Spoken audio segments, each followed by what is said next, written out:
now at 7, we have new video tonight. It captures the moments that a deadly storm blew right through the Houston area. Strong winds did more than blow around patio furniture.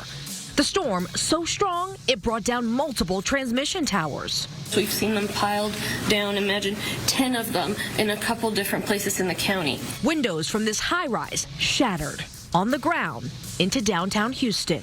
Guy had something fall into his car outside, and he came running in, had a gash on his arm about 8 inches, and we had to put a tourniquet on it.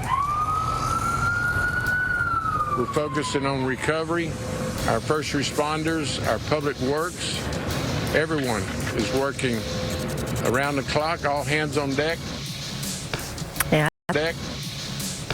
Yeah, that's a long road ahead for our friends down in Houston. We've also learned the National Weather Service did confirm a tornado touchdown in the Houston area. Thanks for joining us on a Friday here at 7. I'm Nicole Baker. And I'm Jason Allen. Doug has the night off tonight, so we want to bring in Chief Meteorologist Scott Padgett to talk a little bit more about this tornado. And I mean, this is the scenario we always think about, right? We always talk about. Is something going to hit Fort Worth, hit Dallas? And it always seems to go right around us, but not in this case. Well, in this case, the tornado that touched down was northwest of the Houston area. Now, they haven't determined if a tornado moved through downtown Houston, but we did have straight line winds up to 100 miles per hour. So still getting that from the National Weather Service. Let's take a look at some of the information we got and take a look at this with a confirmed tornado at least, so you can see Houston. And I'm going to zoom the map in. So it's off towards the northwest of Houston, northwest sides of there of Harris County near Cypress, where there was an EF1 tornado in northwest Harris County. Max winds there about 110 miles per hour. I'm still working on the actual path and how long it was on the ground, but at least confirmation from the National Weather Service there.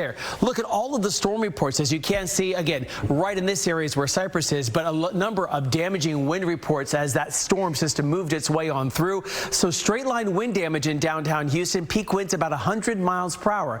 That's hurricane strength. And we have widespread straight line wind damage also being reported from Baytown and Galena Park of about 90 mile per hour to 100 mile per hour winds from there. So that can topple power lines, that can topple fences, break out windows as well. So cleanup efforts continuing over the next few days because of that damaging storm. Interestingly enough for us, first alert satellite and radar combined, nothing is severe, but a couple of isolated storms have popped up northwest sides there of Van Zandt County into parts of Kaufman County, east sides of Ellis County. They're going to slide their way down towards the south and the east, and we had that potential there as we went through the day today. This front kind of moving its way through. 78 is where we're sitting right now in Gainesville, to 84 in Dallas, to 82 in Corsicana, 82 in Terrell.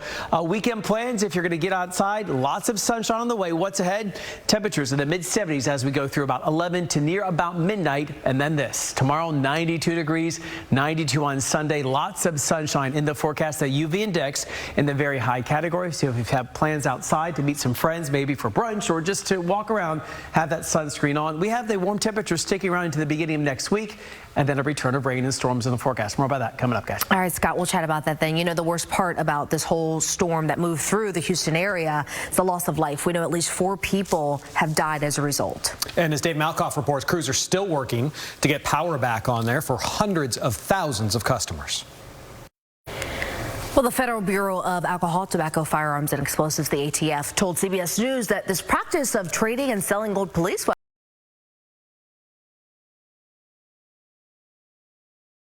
of gun violence prevention wouldn't comment when asked about changes to either policy or the law. So tonight we turn our focus to police departments in our own backyard. Dallas, Arlington, Fort Worth. Investigative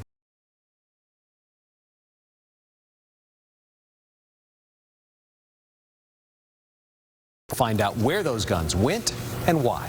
Coming up here at 7, we are talking about the summer job that has one company willing to pay hundreds, or I should say $100,000. And we head overseas for an update on some of the people trapped in the midst of the war in Gaza, and that includes some medical professionals from Texas. That story's next. We're all kind of stunned. Yeah, we are. It's so... We're all kind of stunned. Yeah, we are. It's so beautiful. You should get one like that or not for your living room. It reminds me of when my nephews kind of did finger painting a little bit.